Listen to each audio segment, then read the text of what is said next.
Good evening. We are Chris Lee, Blake Lovell, the artist formerly known as Blayne Gilmer.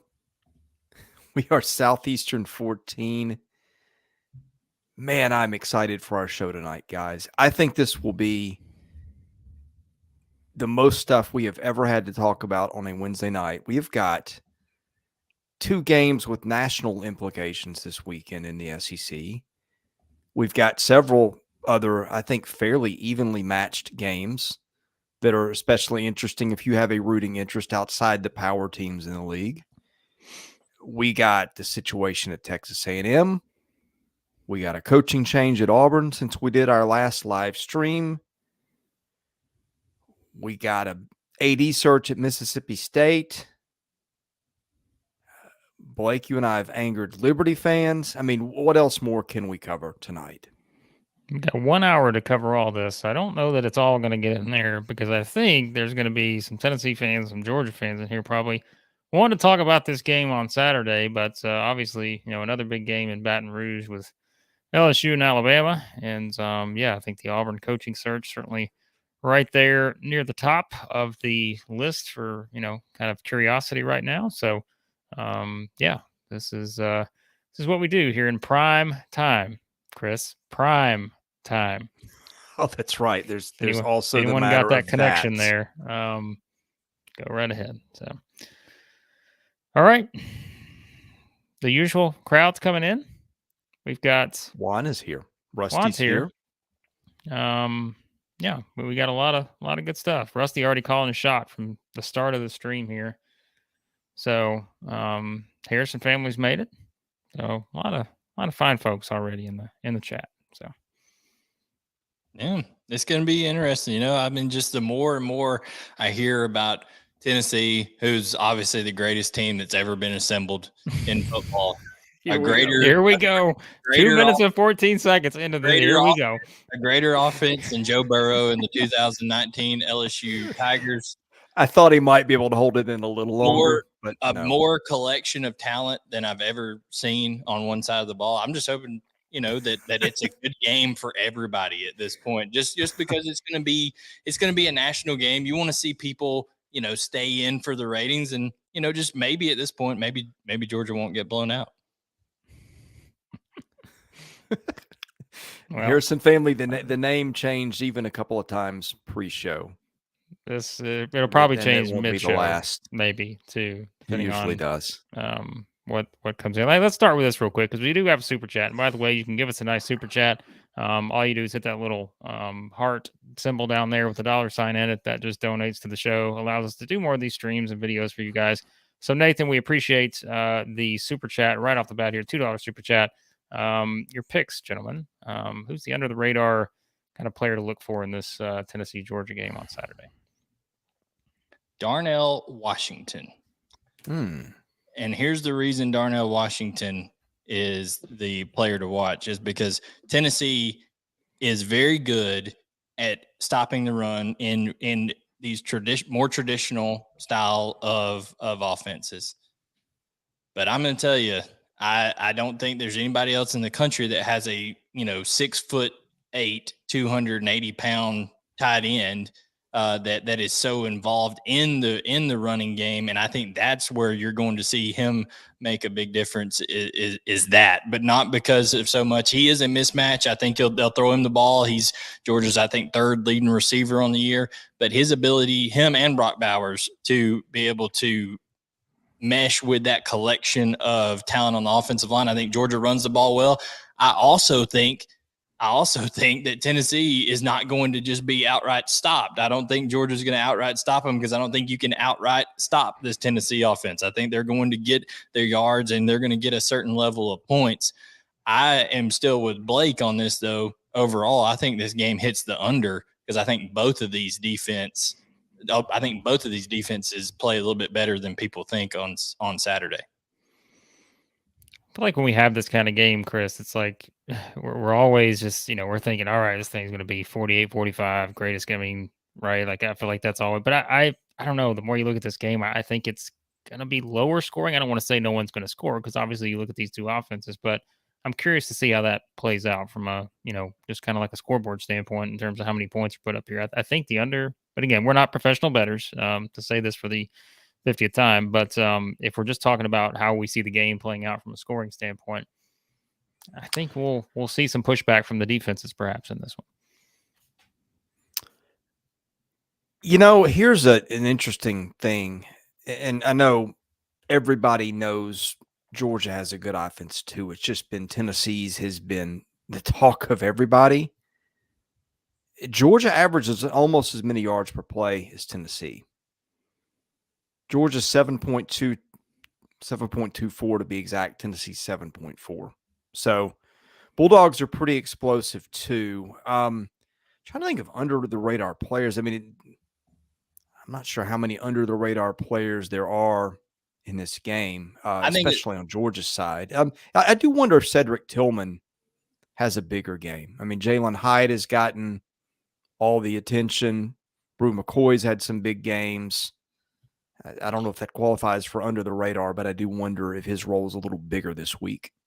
I tell you who I'm really impressed with on Tennessee's side, and I think he's very, very difficult to tackle is Jalen Wright. I think Jalen Wright brought a change of pace. He brings a change of pace. He brings a determination that he runs with for Tennessee. Jabari Small obviously gets a lot of the credit, that and him in the offensive line up front, but I'm just telling you, Jalen Wright is impressive every time he touches the football. To me, runs hard, breaks tackles. So if he is able to come in and play at the level he has over the last couple of games, that could pose problems for Georgia's defense as well. Shout out to Harrison family. A nice $20 super chat Wow. for us fine folks here. So Harrison family, we always appreciate it. Yes, one of our super chat MVPs to say the least throughout the season. So shout out to the Harrison family, the entire group, for sending us over the $20 super chat. We appreciate it. We got a lot to talk about tonight. Oh, hold on. Before we do is. that, hang on a second. This is the what match that for. lit the fuse. All right. So I know we're going to talk about more stuff, guys, but let me just quickly put this out there. And I want to get you guys' thoughts on this. Everybody in the chat too. I want to see what you think. So Justin sends a $2 super chat, which we greatly appreciate. He's sending in the Dion dollars here. Now I made the prime reference earlier, and a lot of talk about the next Auburn coach. Who's that going to be? Guys, initially I said it, I think Lane Kiffin's at the top of my list. I still think he's right there near the top, probably number 2, but guys, I'm starting to push Dion to the top now because I look at this and I'm thinking, I don't think it's going to happen necessarily, but it is one of these where if you think about the recruiting, the branding, all this other stuff, is there risk involved? Doesn't have, as much proven, outside of, what he's done at Jackson State. Yes. Versus a Lane Kiffin or someone like that. Absolutely. But man, I don't know. Maybe Dion's just getting me fired up. I'm hearing this guy talk. He's just, I don't know, Chris. There's a lot of upside with Prime, I think. So I was thinking about this today. If Deion Sanders calls you up, says, Blake, I want to come visit with you and your family and talk about coming to Auburn or wherever, are you going to turn that down? No, man. I mean, just the talk to Prime. The it factor of Deion. I'll tell you another thing in all seriousness. Deion has a pretty good reputation in the football community of running a program the right way, of trying to be a mentor to kids, trying to put some character in the program, those kind of things. The Auburn search, I'm going to sidetrack you from Deion a little bit. I did hear, and this is no revelation. And look, anytime we get into a coaching search, we always say this. Defer to your local experts, your favorite beat writer, the guy that's really to do us. Okay. Here's some things. We do have some connections. Am I going to be as good at telling you who Auburn's next coach is Jay Tate? No, I'm not. None of us would be. But I do think the Harsin situation, again, I'm probably not breaking new ground here, but really made Auburn worry. in terms of, okay, we had an outsider and look where this went. And I keep hearing, don't discount former assistants who have played there before. That kind of hire. Not saying that's what it's going to be, but just some things in the air today. If they don't hire Lane Kiffin, they are doing a disservice to college football, because I would pay money, literal money, on a monthly basis just to see the back and forth Twitter banter that would be ensued upon when Lane Kiffin would control Alabama's arch nemesis in the Iron Bowl right there against Nick Saban. That would be the greatest thing ever, in my opinion. And also, Auburn would be really, really good in a short amount of time. I'm telling you, because Lane Kiffin can recruit, and you give him the resources that Auburn is going to be willing. Obviously, they've got money. They're still probably paying Will Muschamp and Mike. They're funding half of Georgia's coaching staff probably right now with Muschamp, Bobo, and all these kind of guys that were still over there. So I'm just telling you, the money's there. But if they would just let Lane get in there and kind of do his thing, I think you would see a absolute home run hire, and also a service to all of us that love to watch all things SEC, because the back and forth between him and Saban. You think Jimbo and Saban has been something? You didn't say anything since till Lane starts playing mental gymnastics up there with Saban. Yeah, and the likelihood of the Auburn boosters letting a coach come in and do his thing without interference is exactly what? No, it's not much. But other than that, rough over there. But hey, got to do it for Twitter, okay? Just Auburn, just do it for Twitter. Let's go ahead and get Lane on board. We'll get Lane to Auburn, and then we'll bring Deion to Ole Miss. How about that? Hey, everyone wins there, right? Like, why not? So, shout out to Justin. 5 more. This not the Deion dollars. The Southeastern $14 here. So, the other 2 go to Deion. Could Mississippi State just demote Mike Leach to offensive coordinator and put Deion as head coach? Because if they did that, that would be a formidable staff, I believe. Like, that would be really good. I love the way this is going. There you go. All right. What about some other stuff here? Oreo Puppy Dog weighing in on Tennessee, Georgia. He's going, Oreo Chris is all in on the Vols here. So Oreo's been quiet tonight. Yeah, there's not a lot to do there. So, what about Ole Miss? I mean, Nathan's asking, do we feel like Ole Miss is the overlooked team right now? I mean, I don't know if overlook. Do you think overlook's the right word at this point after what happened at LSU? I think it's just kind of. I mean, they're still in the, like we said before, though, right, guys? Like we talked about it. We're like, you can't forget about Ole Miss because they're sitting right there, and obviously we talked about the Alabama LSU loser, and what happens from there, and then the winner, and we still got Ole Miss in there. So like, it's, I don't know if they're being overlooked, but they're still in the mix without a doubt. So. Yeah, I mean, it's just a product of they played an easy schedule early and still have played the easiest schedule in the league to date and got blown out their last time out, and that was 2 weeks ago. So things happen quickly in the news cycle, and you got 2 huge games coming up and an NAD search in the same state, a coaching search at Auburn. I mean, Ole Miss has kind of been pushed to the back page for the time being, other than the talk of its coach could end up at Auburn. So, which I still don't believe is going to happen, but I think I'm less bullish on that than most people. Mm-hmm. Where to next? I mean, we got all kinds of games. That's usually what we do on Wednesday. I mean, what a crazy we got 2 week. big games.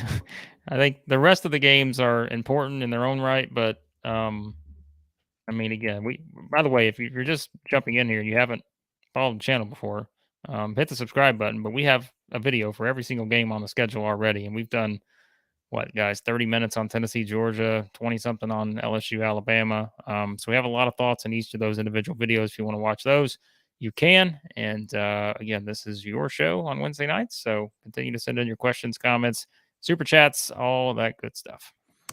Have we completely lost my train of thought. We have, Chris. We probably have this week. We have. That's why I'm running. What else do we have on Tennessee, Georgia? Like, what are some other things since we recorded our video? Okay. We talked about the under the radar player earlier. What are some other things that have popped up for us since we recorded that 3 days ago? Before you do that, and I'll go to Blayne first. I know what I was going to say. Have we put up the Matt Moscona clips yet? No.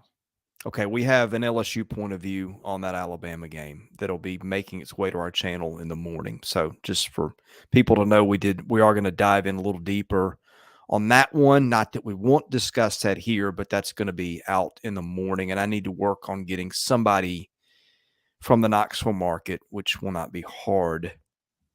And maybe the Georgia one too, for some additional content. Been a busy week here. Anyway, carry on.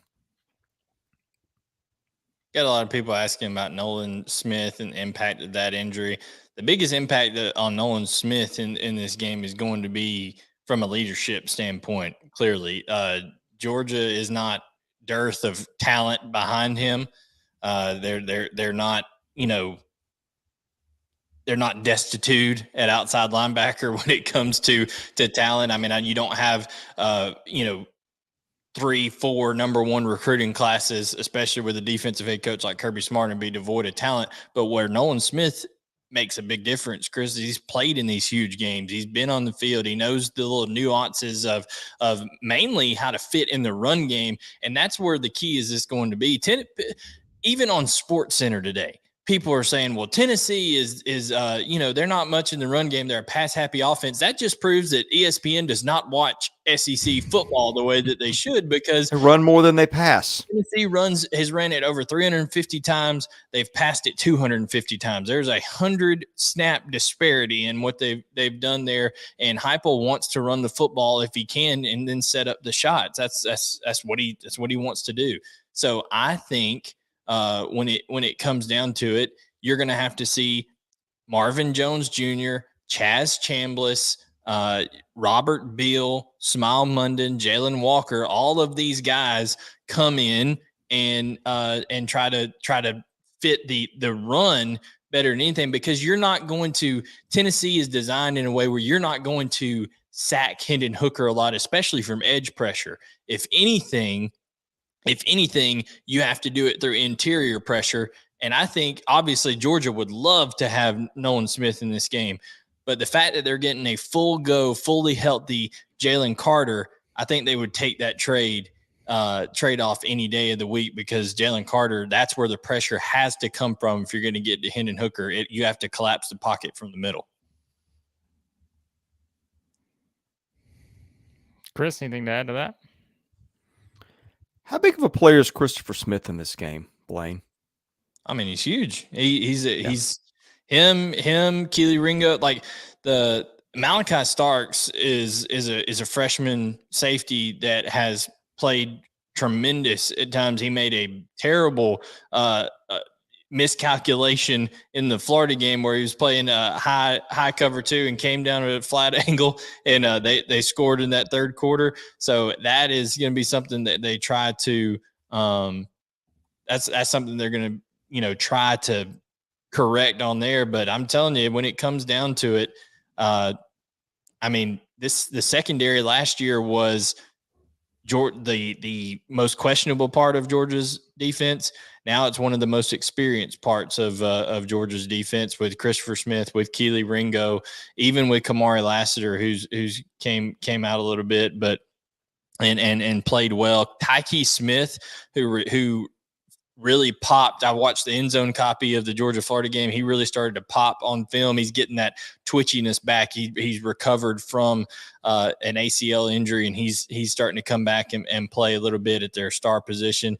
But I'm telling you, the pace is something that you can't prepare for, and you got to weather the storm early and see if Tennessee. My question is, and I've asked this to other people, if you guys are Kirby Smart, and I want both of your opinions on it. If you're Kirby Smart and you win the toss, do you take the ball or do you play defense?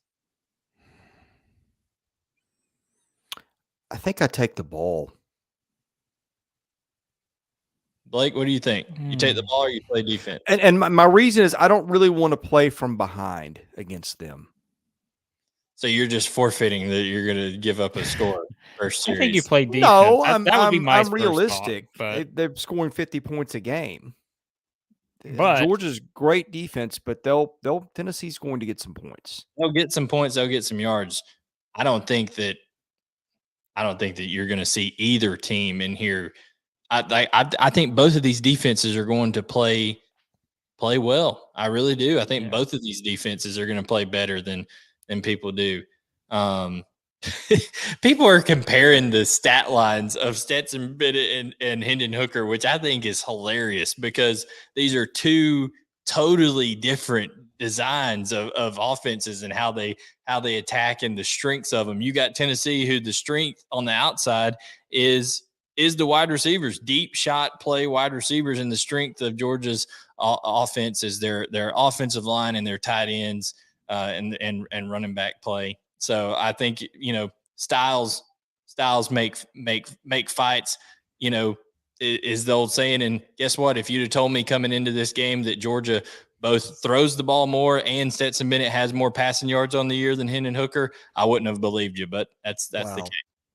Well, look, Juan asked the question too, kind of about, I guess it kind of relates to what you just talked about, Blayne, in terms of Tennessee, what that looks like for them against Stetson Bennett. And I think that's probably more of a question of Stetson Bennett, just maybe what you've seen from him. And, I mean, we talked about the numbers, like they're still good. Like it's one of those things, but like, is there anything, I don't know, that gives you hesitation on him, especially like we talked about? I think Blayne, one of the things you pointed out was the reason I think Tennessee fared so well against Kentucky was because they were able to get more of that pressure and they were able to kind of disrupt some of the things they did. And so, yeah. Kentucky couldn't protect Will Levis. And here's the thing, that Tennessee was able to get pressure sometimes with 4. And Kentucky, what they had to do, instead of being able to send out Key, Robinson, and there's another receiver over there that they have. I can't remember their third receiver. Instead of sending 3 receivers and a tight end out on routes, Kentucky was having to max protect and sending 2 guys out against that Tennessee secondary. And that's one of the times they ended up with a pick. Tennessee can absolutely pressure the quarterback. My question is, just like Georgia has not faced as talented of a wide receiver core as Tennessee is going to bring against them, Tennessee has not faced as good of an offensive line as Georgia has. There's both sides to this.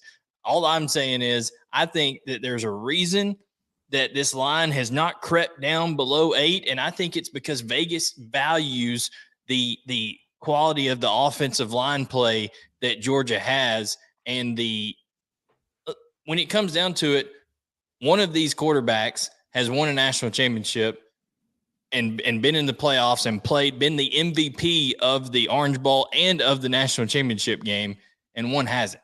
So Hendon Hooker's playing tremendous, but for people to totally discount Stetson Bennett, maybe because of some kind of narrative, I think is ridiculous. But I think it's going to be a great game, and I think both sides are going to pose problems for Georgia.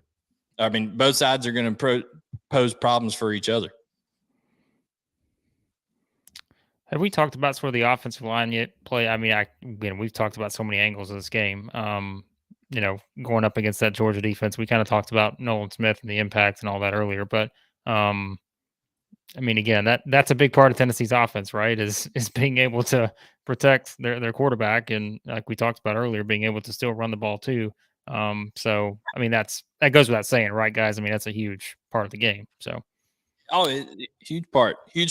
They've got to be able to. Make no mistake about it, Tennessee's got to be able to run the football to have success. They've ran it all year. I think that's the key. Can Georgia stop Tennessee's run? If they can't, then Georgia's in trouble. Chris, what about a little stakes? Yes, Stakes is our presenting sponsor here. It is an app. It is really cool. If you can predict sports better than the crowd, you have a chance to win NFTs. And with Stakes, players can cement their sports predictions against friends, other fans, and influencers forever. Influencers, excuse me. Don't let your sports genius go overlooked.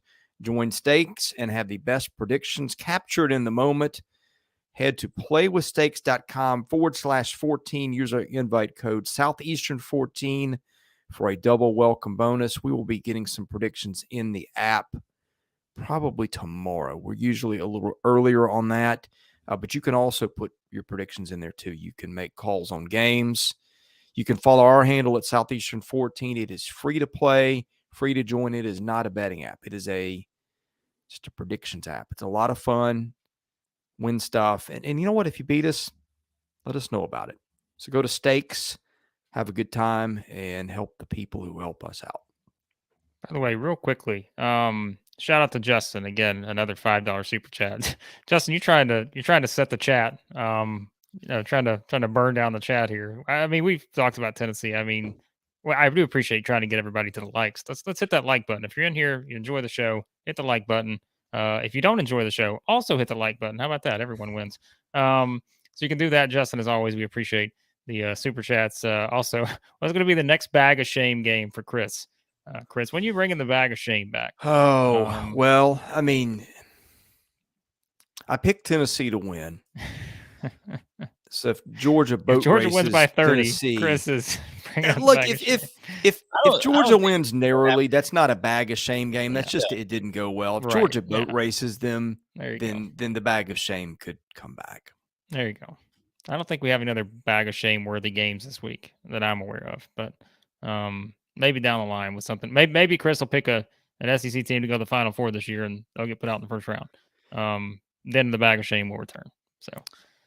I wanted to throw this one up there. Somebody said, Missouri, Kent State made Georgia look vulnerable. Nobody's done that in Tennessee.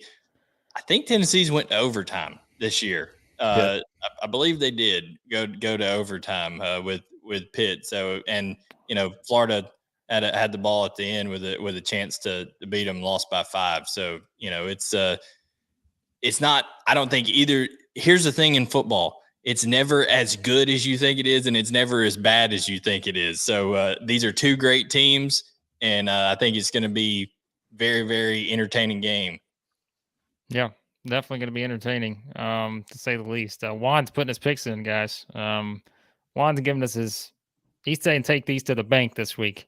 Tennessee plus 8.5, South Carolina minus 6.5, Kentucky minus 1.5. I think that would probably mesh with a lot of our choices this week, but we'll see how that works. Because again, we're not professional bettors, so but we trust Juan because he just said take it to the bank. So I know Blake is going to roll his eyes at this. I find Kentucky, Missouri interesting. I do.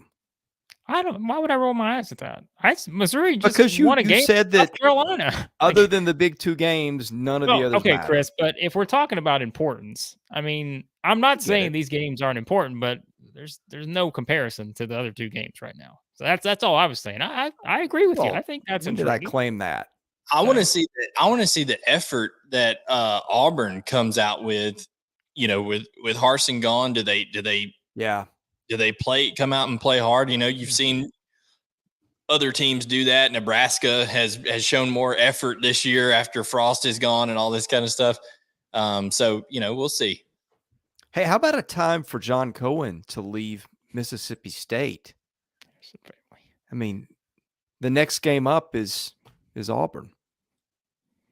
Yeah, good time to do it. By the way, shout out to the Harrison family. Very trusting of Juan here, but not going to put the house on all his picks, but very trusting. That's good stuff. Juan's one of our better guys in here. Juan's stuff is always well done. Listen, we got a lot of great people in here. I will say that. Like you guys have come through. We love doing these because we always see the same people. Like, and that's great. Like it's just a bunch of good discussion here. Even if we don't always agree, that's fine. It's you got to be pro Juan. If you're not pro Juan, what are you doing? So, all right, Justin, back with the super chat. Who's the next SEC coach to get fired? Hang on. What do you got? When you put the super chat up, I don't think you saw it yet. I guess I didn't. Okay, well, let's answer Justin's question, and then we'll get to see what our man Blayne has done here.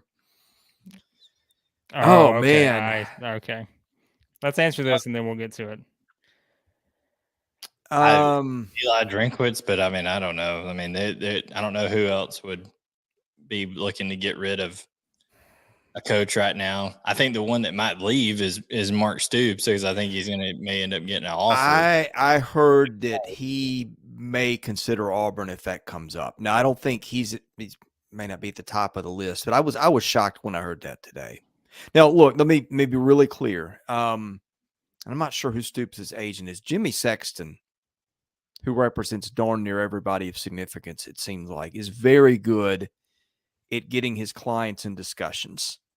And it's hard to tell if he's interested or not, or if that's just getting if his Jimmy clients make Sexton money, he and makes therefore money. Jimmy So, Sexton more money. But yeah, I'm glad that name popped up today, and I was astonished. My internal intuition tells me what the kind is there. It tells me that Auburn, if I'm Auburn, I'm going after Dan Lanning, because seems to be able to have success with Auburn players. So, Blayne's just going to troll everybody tonight. All right, here we go. I want to see it because you're right. I didn't see it before I hit the super chat. So, oh God. We need to do like a GoFundMe to get some hearing aids for Eric Ainge, because he must have lost some hearing from when he was there and stuff, because Neyland is tremendously loud. But to say that Georgia's not going to be a raucous environment on Saturday, I think is hilarious. I'm sure the Tennessee coaching staff just loved that. McKirby Smart also enjoyed being the number 3 team in the playoff rankings here, Blayne. Oh yeah, I'm sure. Absolutely. Jordan 19. Hey, Ron. Yeah, hey. Super chat. 98-19 is the call. Yeah. Actually, we need to read it in right. It's the order that matters. It's the order that matters most. There you go. Joey Kent catches 6 touchdowns and supplants Jalen Hyde as the. Is this the level we've reached now on this show? I think it is. We're getting $2 from Justin. There you go. Super chats from Dion is not taken off. We super chats for Dion. We may or may not devote a portion of the proceeds to paying Deion Sanders should he be the Auburn coach. No, well, Deion being the Auburn coach, and or like Blayne said, Lane being the Auburn coach, good for us because we will have plenty to talk about. So, yeah. Anyways, let's do this real quick, guys, because we have spent half of our show thus far on a lot of Tennessee, Georgia stuff. And we'll get back to some of your super chats. I know some other guys are sending in super chats. We'll get back to in a second, but I see another comment and I'm just, you guys are on it tonight. And I see some of the chats, but I also see Blayne changing his name, and it's just, this is fun. Let's talk about LSU Alabama real quick. I know there's not a lot of LSU Alabama fans in here because there's a lot of Tennessee Georgia discussion, but anything we've thought of since we did our LSU Alabama predictions video that perhaps we want to go a little more into? You know, I don't know what kind of game that's going to be. I have a feeling there's going to be points. I mean, what if we see a Knoxville type game for Alabama? I mean, Jay Daniels is good enough. Jay Daniels has been doing some stuff in Baton Rouge. And he has better cardio than Forrest Gump. I mean, he runs. He absolutely runs. He runs and runs and runs, and then maybe in the fourth quarter he'll say, "I'm tired. I'm gonna go home now." So maybe that's what happens. But I don't know. Jaden Daniels there's no bigger key in an offense than Jaden. He's their leading rusher. Of course, he's their quarterback. He distributes the ball for them, but he's been playing really, really well as of late. He even played well in that Tennessee games at times from a production standpoint. They stalled out in the red zone, and also Brian Kelly made some absolutely horrendous calls to go for it on fourth down in certain situations there. So I think, all the liquor that the LSU fans should have consumed before that game, and they didn't because it was 11 o'clock kick, Brian Kelly probably drank before that game. So it was crazy over there. But yeah, absolutely. I think Jaden Daniels has all the recipes of the type of quarterback that has given Nick Saban defenses in trouble in the past. But go look at the history of Alabama at night in Tiger Stadium lately. They absolutely own LSU at night in Tiger Stadium. They have destroyed them. By the way, Blake, when we cut up the Matt Moscona clips tomorrow, the one on LSU special teams was I heard that interesting. That went on a while. Yeah, LSU special teams could be a factor in this one, and not in a good way, perhaps. Shout out to Justin for the Gen A $2 super chat. So we appreciate that. Someone asked about Nolan Smith in Georgia. Joe, I know you asked that. We discussed that probably about 15 minutes ago. If you want to go back, we had a nice little discussion about that. So, and we appreciate Joe, the 199 super chat.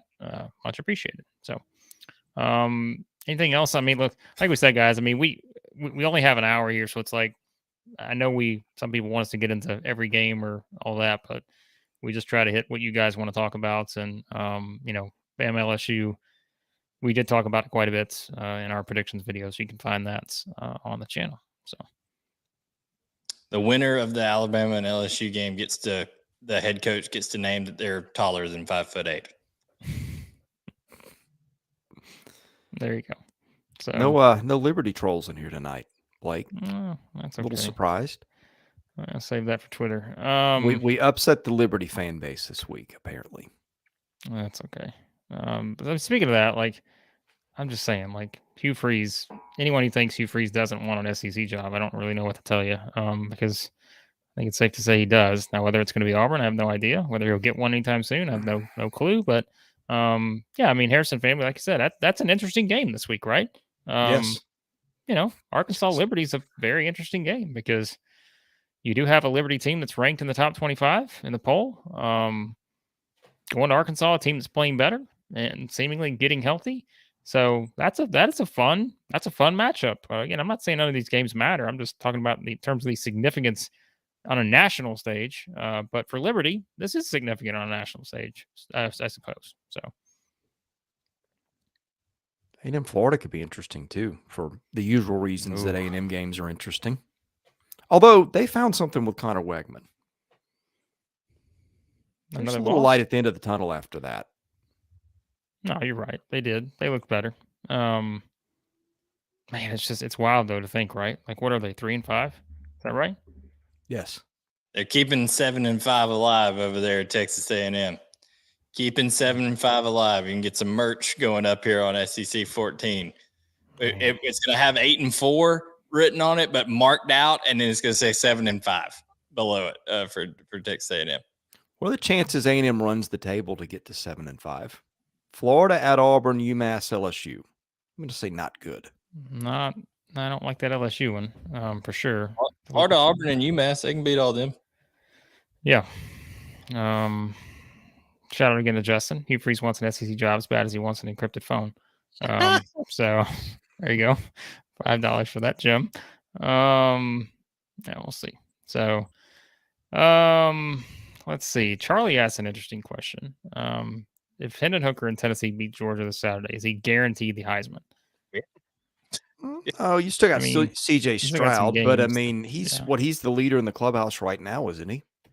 I mean, that wouldn't change anything. He would have my vote today. I would, if I had a vote for Heisman, Hendon Hooker would get my vote. Hendon Hooker would win the Heisman. Jalen Hyatt would win the Biletnikoff, and Tennessee's the greatest football team ever assembled. I knew that was coming. Okay, let's play along here. Remaining games for Tennessee after this: Missouri at South Carolina at Vandy. I don't think he's going to blow it in those three, so that might be pertinent there. Yeah, no, he puts it on this stage. In all seriousness, he wins the Heisman. He locks it up. This is his opportunity, and we'll see. I don't know how. I don't see. I think we're all going to come back and be surprised next week in reactions and all this kind of stuff, and say, "Man, both of these defenses played a lot better than I thought they would." Because I think that's what's going to happen in this Georgia-Tennessee game. Yeah, I like we talked about many times. I'm there with you, Blayne. I think it's I feel like that number keeps going up too on the over/under. Something else to consider here, guys. There is I don't want to say a high chance of rain, but there's a decent chance of rain on Saturday in Athens as I'm pulling up my weather report here. 42% or something. Yeah. So something else to consider there if you're thinking about, how could this game play out from a style? I mean, look, it's rain, right? But still, something to think about. You never know. So, what else we Is got? it harder to play fast in the rain? I mean, you slip. What's that? It's you slip, like it's Well, harder yeah. to get your footing, but I mean tempo.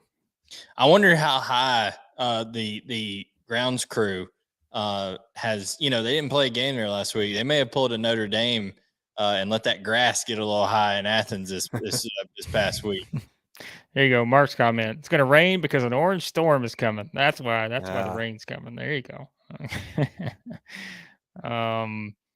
Chris, we kind of talked about this in the video we did. We tried to do the math here, but Nathan's asking with the $2 super chat, any chance the committee would let 3 SEC teams in? We said, I think after seeing the first set of rankings, I think that's going to be a very tough thing to do. It's not impossible, but I feel like it's going to be tougher. But as we always say too, right? Like it's not just what the SEC teams do, it's what everyone else does. And that's where Michigan, Ohio State, we know have to play each other. Clemson has a pretty good path, I think, the rest of the way. Although, like I said, I would look out for that Notre Dame game this weekend. Clemson's got to go to Notre Dame. That's not easy. And so, yeah, TCU still there. I feel like the chances are much, much smaller now, maybe than we thought they were several weeks ago. Yeah, Clemson is the problem. And personally, when Clemson slotted in at number 4 last night, I thought that's trouble for the 3-team SEC playoff because I don't know that we can put Krusty's comment up there, but I've outspit Krusty's chiming in with some stuff here. Krusty made me lose my train of thought. Okay, back to it. Okay, Clemson is 8-0. Upcoming games: Notre Dame, Louisville, Miami, South Carolina. I don't think Clemson is going to lose any of those, but Clemson's not dominant Clemson either. I mean, I think I looked it up, and Clemson is averaging, I think, just under 1 yard per play more than opponents. That's not a dominant football team. I mean, Clemson so far, best wins: Wake Forest, Syracuse, Florida State, NC State. Okay, they're worse schedules, but there's no world beaters in there. I think when Clemson got that 4 spot, and I don't see Clemson losing again, guys. I mean, it could happen. I mean, I'm sort of contradicting myself because Clemson's not a juggernaut. Louisville's catching fire at this point, and South Carolina's a rivalry game. So I'm not saying it can't happen, but I'm just saying when I saw Clemson check in at 4, that made me think there's much less chance it could happen. It's a long shot anyway. I mean, I think you don't concede anything, but the chances of either Michigan or Ohio State not being there are very, very, very slim. And then you've got TCU to deal with too, which is also unbeaten. So I think it's hard. And I think Clemson is one of the main reasons why. Here's an interesting question from Zach, and we don't have to go too far into this because we can really go down a rabbit hole here, but let's just quickly try to come up with something. Georgia loses to Tennessee. It's Alabama versus Tennessee in the SEC championship. Alabama wins. Now, again, we're assuming these teams went out that we're talking about, aside from mentioning the losses here. Ohio State and Clemson went out. I'm just going to tell you right now, Ohio State and Clemson are in if they went out. Like, there's no debating that. TCU possibly winning out. Then you could have, let's say, a 1-loss Oregon, which is their only loss, right, would be to Georgia, and that was week 1. Who gets in? I mean, like we said, Ohio State and Clemson are locks in this scenario. I think you're taking – I mean, if Alabama wins out and beats Tennessee in the SEC championship, Alabama's in. There's no question about that.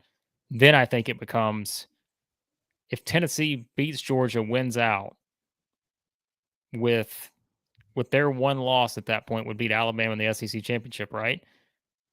Are they the better choice over an unbeaten TCU Or look, Tennessee with one loss is going Tennessee to get in being ahead of one, I an think, Oregon is one loss, or like Tennessee yes. above that kind of scenario. To me, it comes down to Tennessee versus an unbeaten TCU, which I still think Tennessee's probably getting the nod if it's a close game, right? And if they get blown out or something, maybe that factors in, but it's worth the discussion.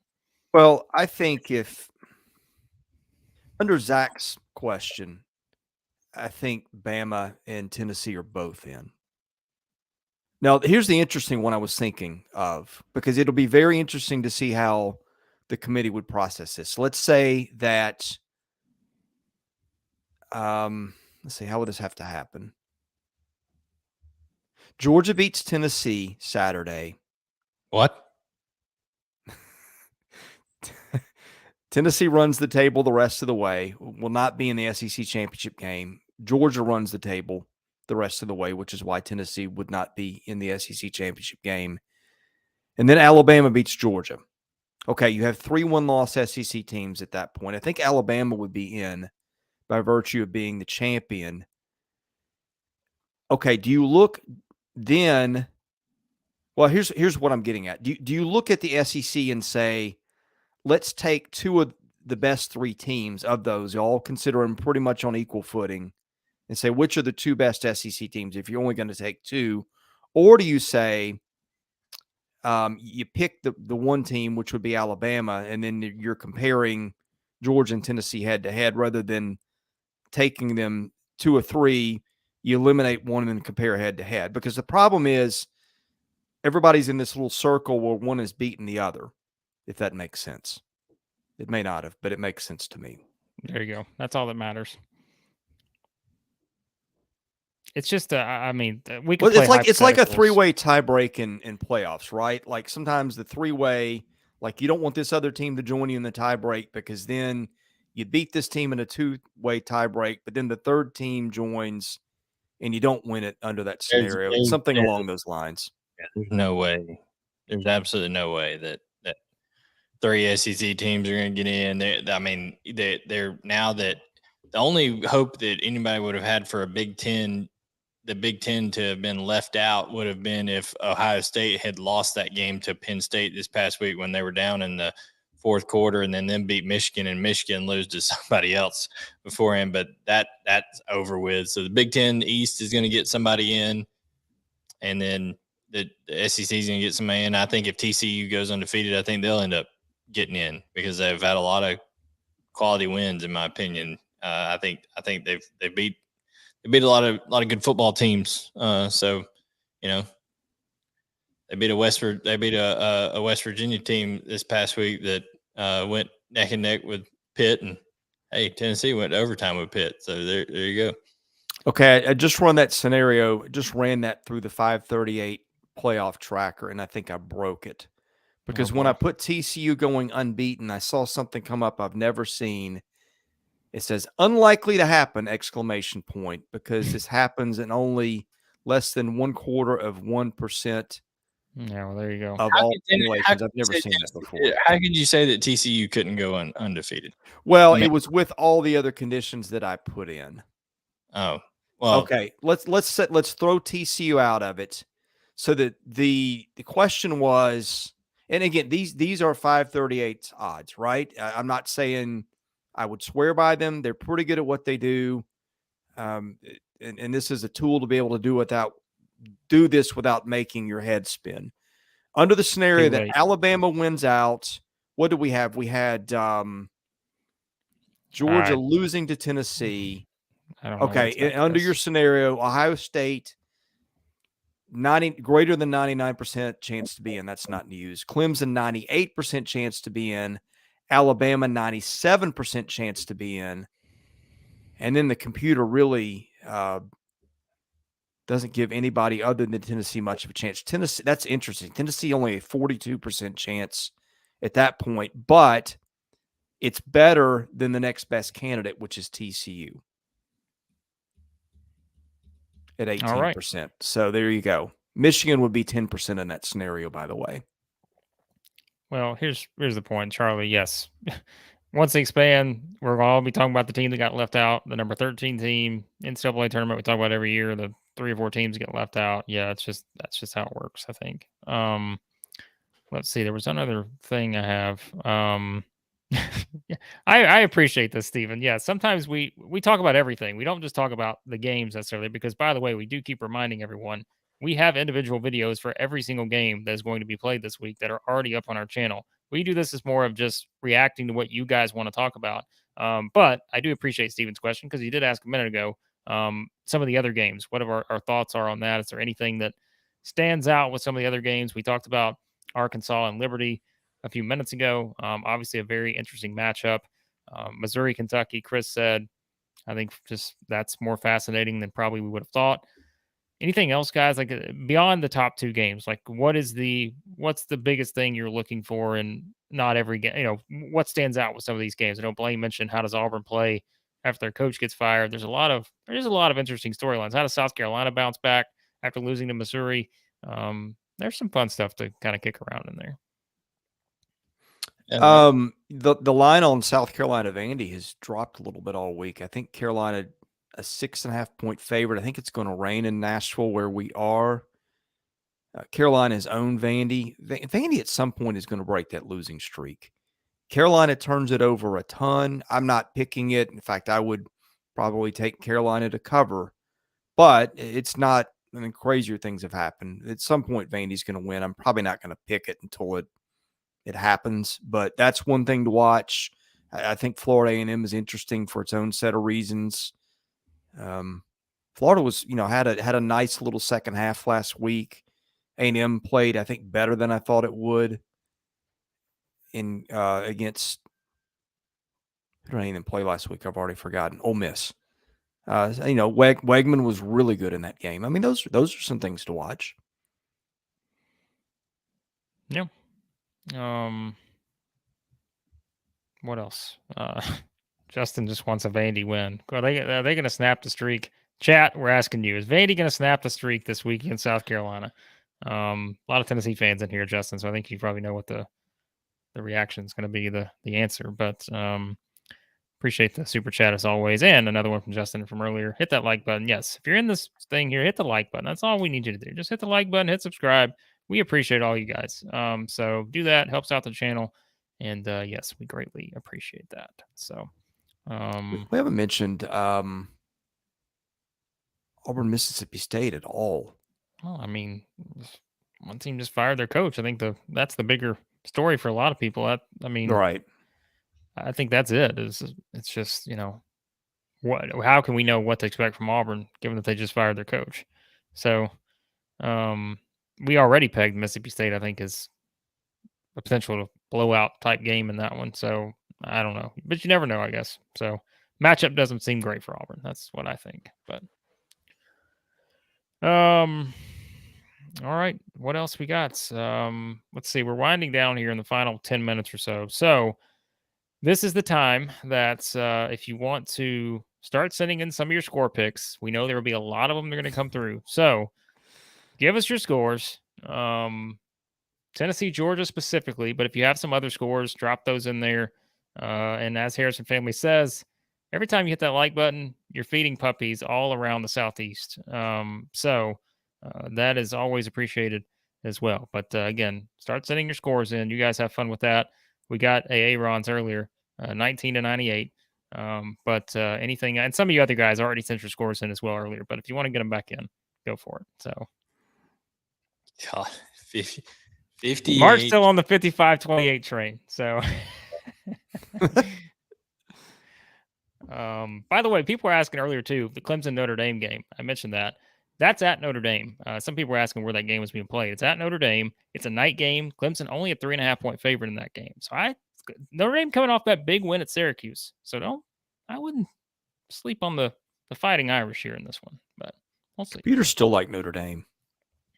Yeah, it's a big game. I mean, yeah, that Caleb calling the shot. He thinks Notre Dame wins, so that would certainly make things interesting. That would clear things up a lot. Yeah, I don't see how Clemson can get in at that point with one loss. Yeah, so we'll see. Some interesting scores to go right ahead because we got a lot of them. If there are any that catch your attention, here we go. This is one. Vandy 4, South Carolina 3. I could see that. I could see two safeties. Double off the wall. Nathan, those games will not be played till April or May. But anyway, I could see that. I don't. It's possible. By the way, Justin left another super chat asking about Dansby Swanson and the Braves, which I think not only Chris but Blayne also has some interest in as well. So, oh man, the Braves always seem to let people go that they shouldn't. So the vibe down there about that isn't great. Well, there you go. A lot of scores coming in. I'm gonna start throwing some of these on the screen. You guys can discuss anything you like as we wrap up here in a few. So, anything else you got? Just anything else on this game, guys? Anything else you want to add? Go ahead. I just saw Matt. Tennessee may end up winning this game, but I'll be shocked if the winner of this game scores over 35 points. I really feel like both defenses are going to play well. I really do.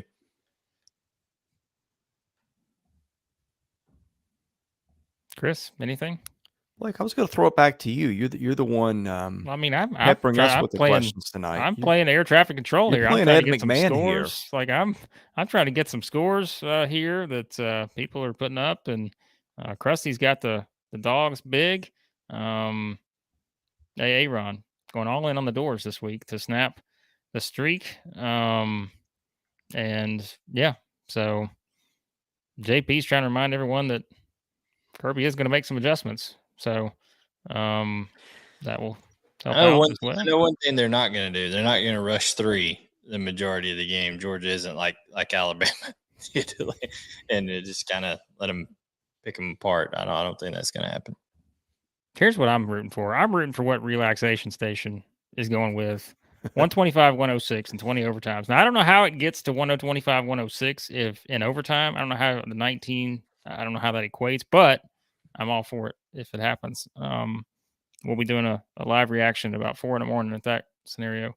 A lot of stuff. So, well, guys, if we don't have a lot more to add here, anything else on the other games? I'm giving you guys the floor here as we got a lot of comments rolling in. So, yes, plus $2 for the Ed McMahon Publishers Clearinghouse reference. So, there you go.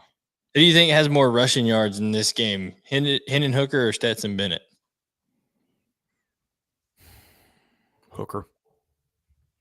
I Okay.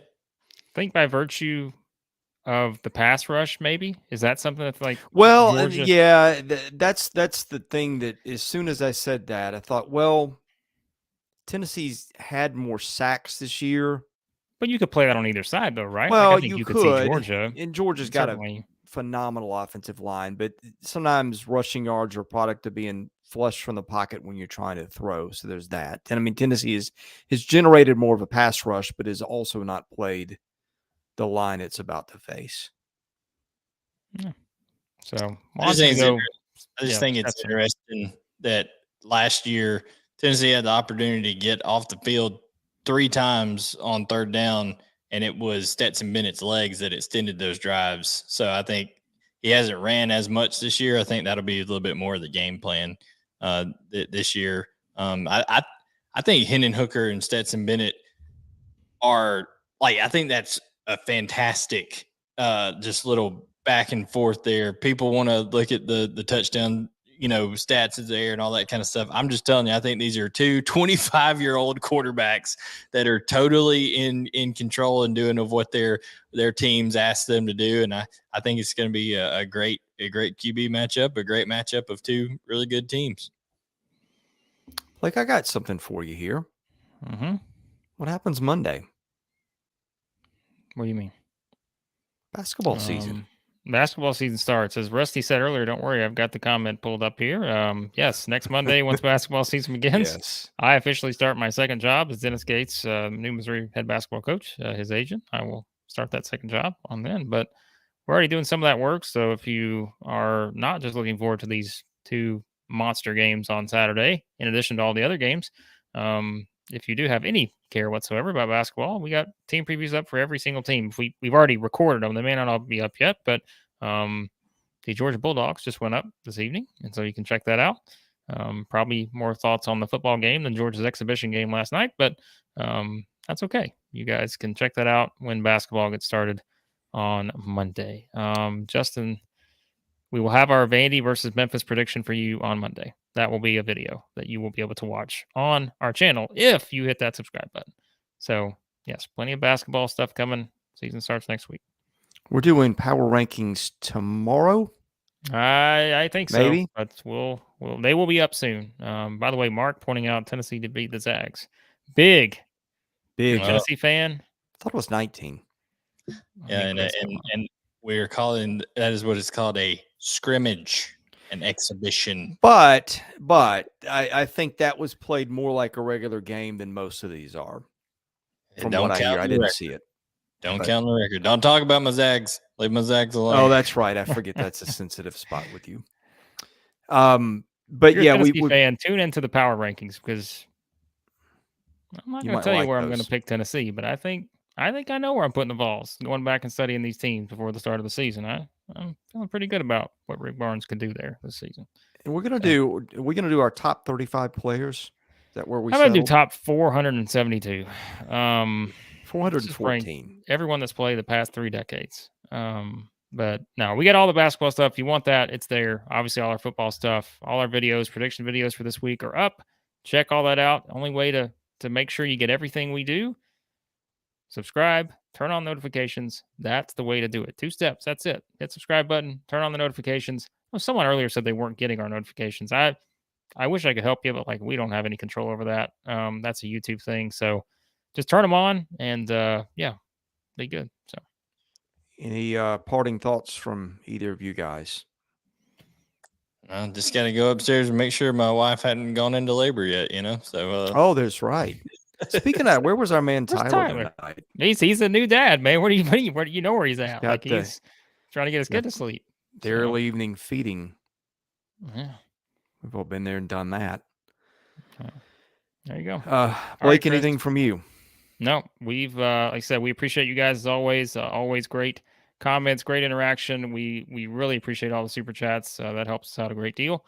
And before you hop out, hit that like button. And we will have a lot more to come this week. So, yeah, a few things from me. I echo the sentiments about subscribing, hitting the like button. Those things all help. All the basketball content coming up. We've put in a lot of hard work on that.